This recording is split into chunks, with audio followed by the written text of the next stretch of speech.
Día 2 de noviembre, la conmemoración de los fieles difuntos, las almas del purgatorio. Cuando uno encuentra un tesoro, dice el Evangelio, va, vende todo lo que tiene y quiere comprar ese campo donde se encuentra ese lugar y mostrárselo a sus amigos, porque es así, es el tesoro que uno quiere compartir. Bien, una de estas cosas que uno pudo haber averiguado a lo largo de su vida y experimentado es que cuando uno encuentra el tesoro de la conversión, el tesoro de la oración, de la vida de los sacramentos, de la vida de la gracia, quiere comunicarlo. Y hoy quiero comunicar algo que hace muchísimos años, unos 20 años prácticamente, descubrí, que es la devoción por las benditas almas del purgatorio.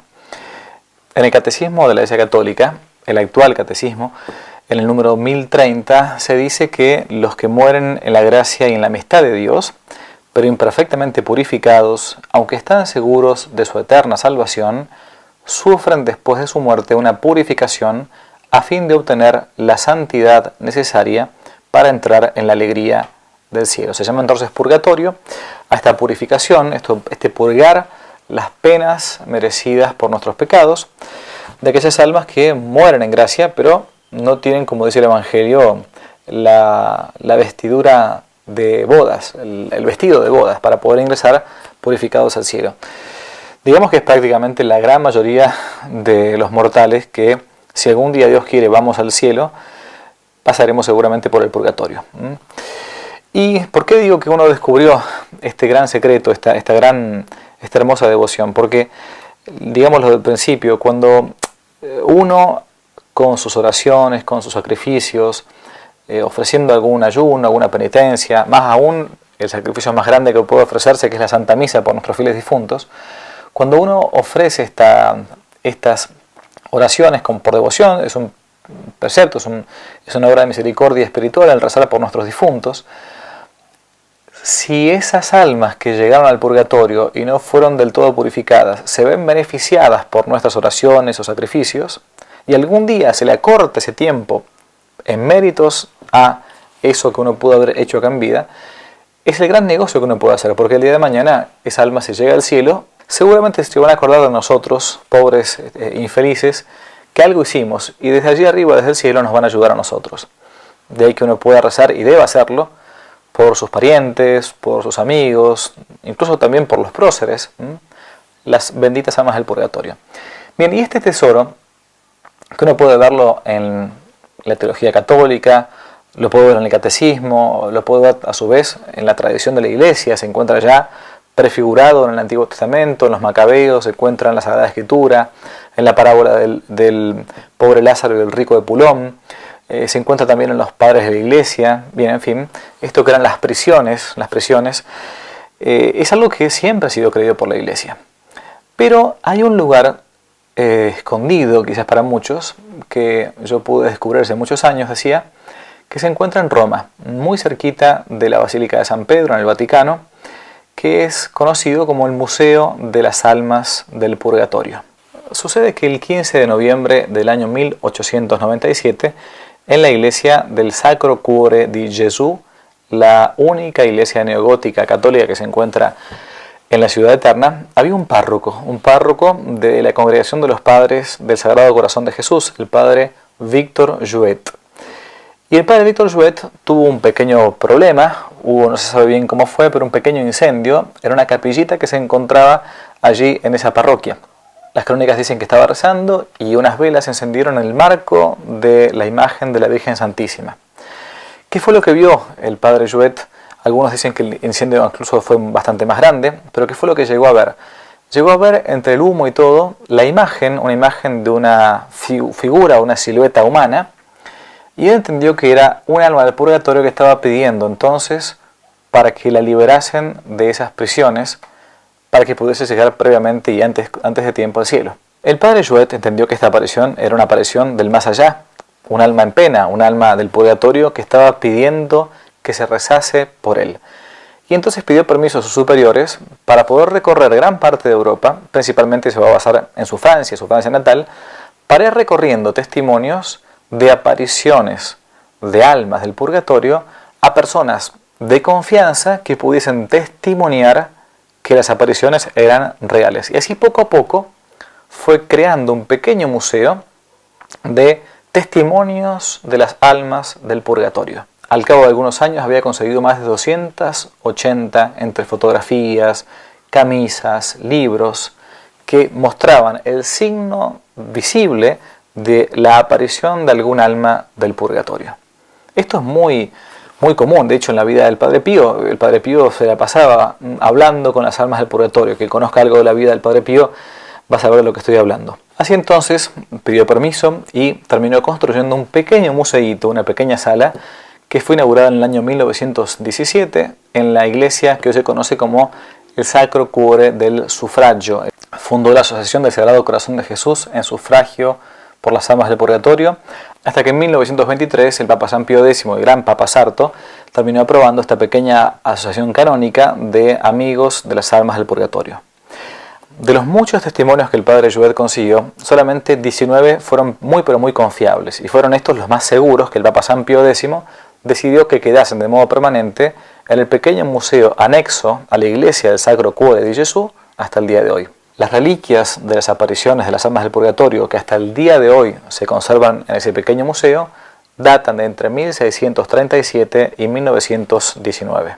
En un opúsculo editado por los misioneros del Sagrado Corazón de Jesús, esta congregación religiosa que se encuentra allí, en Roma, se puede leer lo siguiente: la Iglesia condena el espiritismo considerado una creencia susceptible de evocar con prácticas mediúmnicas el espíritu de los difuntos, en cuanto a mediums, ¿no?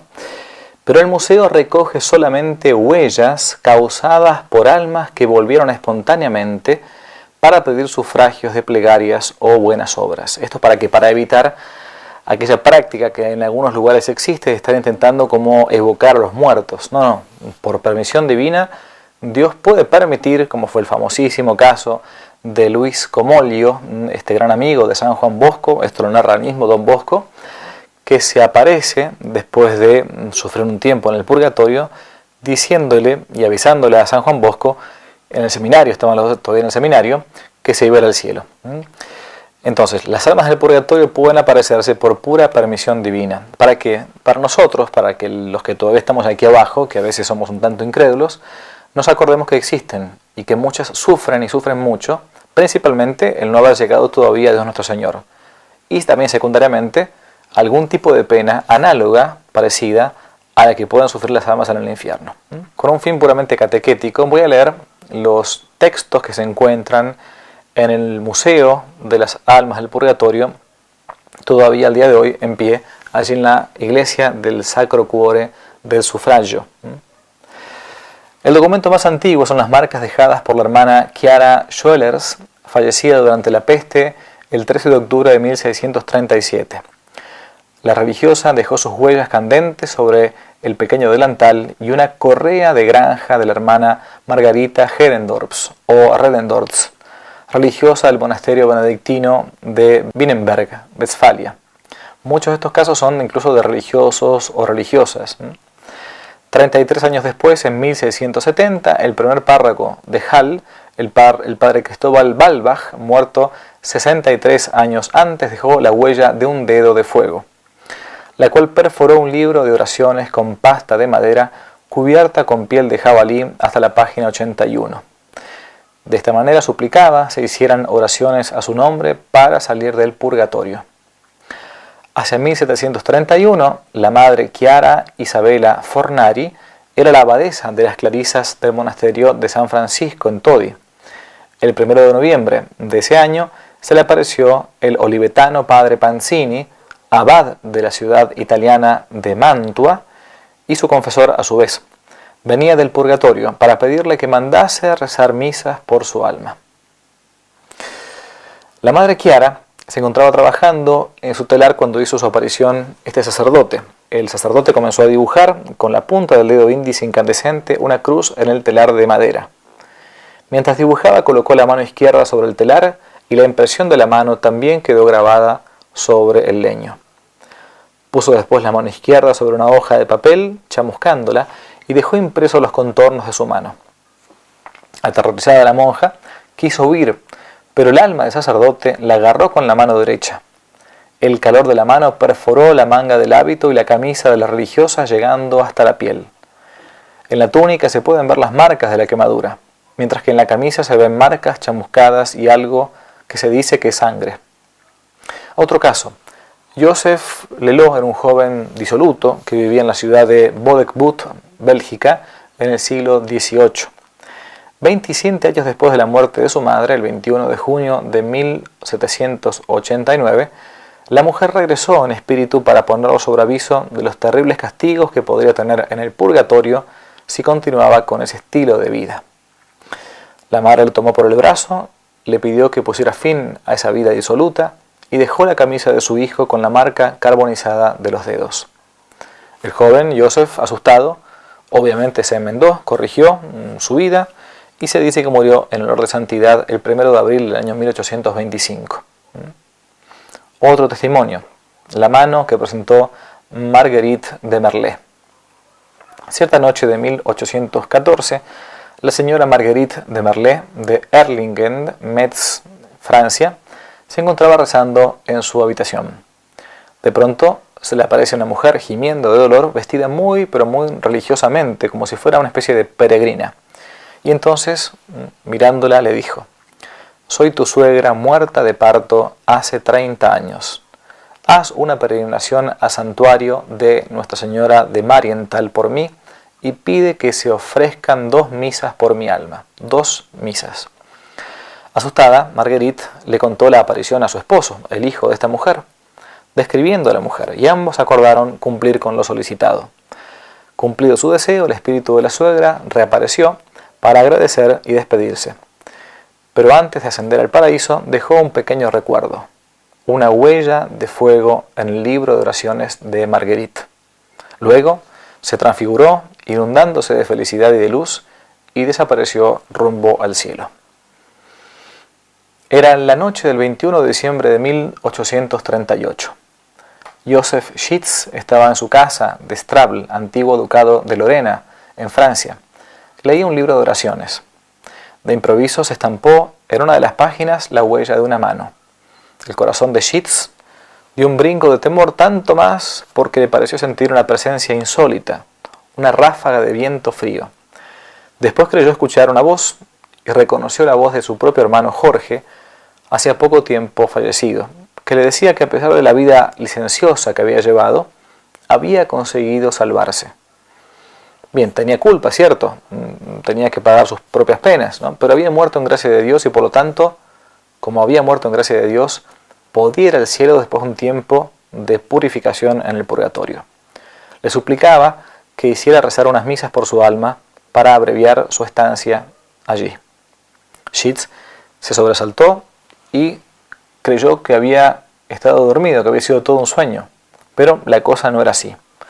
Lo probaban las marcas ennegrecidas de los 5 dedos de la mano derecha que habían perforado 9 hojas, claramente visibles en el devocionario en lengua alemana que tenía. La que sí tuvo sueños y apariciones fue una muchacha siciliana a la que se le apareció su propia hermana muerta. Le solicitaba que rezara por ella, pues sufría mucho en el purgatorio. Al despertar descubrió la huella quemada en su camisón. El libro de oraciones de María Saganti de Poggioverni de Rimini también muestra la huella de 3 dedos flamígeros. El suceso ocurrió el 5 de marzo de 1871. Las huellas las dejó el espíritu de Palmira Rastelli, hermana del párroco de San Andrés de Padova, Sante Rastelli. Fallecida 2 meses y medio antes, el 18 de diciembre, habría venido a pedir una misa y oraciones. También la colección del pequeño museo de las apariciones de las almas del purgatorio, incluye el gorro de dormir de Jean Le Sénéchal de Doucet. La señora Sénéchal murió en 1873 y había hecho prometer a su marido que mandaría rezar 3 misas en sufragio por ella. El marido no pidió las misas. 2 años más tarde, se le apareció el marido para preguntar por qué no había cumplido su último deseo. Jean, su esposo, intentó tranquilizarla, alegando que no pidió las misas por falta de dinero. La hija tenía, pero ¿cómo pedirle? Su hija no creía en esa aparición. Para que la hija creyese y pagara el costo de las misas, tocó el gorro de dormir del marido, dejando marcada toda la mano. Jean llevó el gorro con su hija y obtuvo el dinero para las misas. En esa misma noche, el alma de Luis Le Sénéchal, en figura ardiente, fue vista elevarse al cielo por algunos. La hermana María Margarita de San Luis Gonzaga murió el 5 de junio de 1894, víctima de tuberculosis, cerca de la ciudad de Perugia, Italia. La Madre Superiora, Sor Margarita del Sagrado Corazón de Jesús, había sido muy severa con Sor María. Esa misma noche, Sor María se le apareció a Sor Margarita. La religiosa estaba acostada. De pronto, su celda se llenó de sombras indistintas y una de estas se fue concretando lentamente hasta hacerse reconocible. Era la hermana María. La aparición, vestida con el hábito de las clarisas, explicó a la Madre Superiora que había cometido un pecado grave. Había deseado ardientemente la muerte con el objeto de sustraerse a los dolores que le causaba la enfermedad que sufría y a consecuencia de la cual finalmente murió. Por esto le habían correspondido 20 años de purgatorio, por no abandonarse en la enfermedad. La hermana Margarita, aunque lógicamente se sentía aterrorizada, creía ser víctima de una alucinación, y para convencerla, la aparición quiso dejar constancia de su aparición, un signo tangible de su presencia, tocando la almohada con el dedo índice, dejando quemada la funda. La Madre Superiora entonces solicitó misas y 10 días más tarde volvió a ver a Sor María, felicísima, pues se disponía a pasar a la gloria. Hay casos incluso hasta prácticamente divertidos. El caso de un sacerdote del monasterio italiano de San Leonardo de Montefalco, quien tras su muerte dejaba todos los días un billete de 10 liras, la antigua moneda italiana, en la puerta del convento para que se hicieran misas por él. Así hasta 300 liras del 18 de agosto al 9 de noviembre de 1919, según explica el folleto del museo. Se encuentra incluso una copia de uno de esos billetes. En fin, las apariciones de las almas del purgatorio. El purgatorio es el lugar, ese estado de vida en el cual aquellas almas que mueren en gracia de Dios, pero que no han terminado de pagar en su propia vida las penas merecidas por sus pecados, deben entonces padecer. Es por esto que el día 2 de noviembre de cada año nosotros recordamos la conmemoración de los fieles difuntos y hacemos misas y pedimos misas y encargamos, por ejemplo, las misas gregorianas, las 30 misas seguidas por el eterno descanso de un fiel difunto. ¿Para qué? Para liberar, para aliviar a las benditas almas del purgatorio. El gran negocio de las benditas ánimas. Pidamos a Dios este 2 de noviembre por ellas, pidiendo también a su vez la intercesión de estas almas para cuando un día lleguen al cielo por nosotros. Dios los bendiga mucho y que no te la cuenten. Si les gustó el video, aparte de suscribirse, activar la campanita y comentar, en la descripción de este video se van a encontrar con el link de la plataforma Patreon, un modo concreto de apoyar este apostolado que intenta hacer una contrarrevolución cultural y espiritual. Dios los bendiga y que no te la cuenten.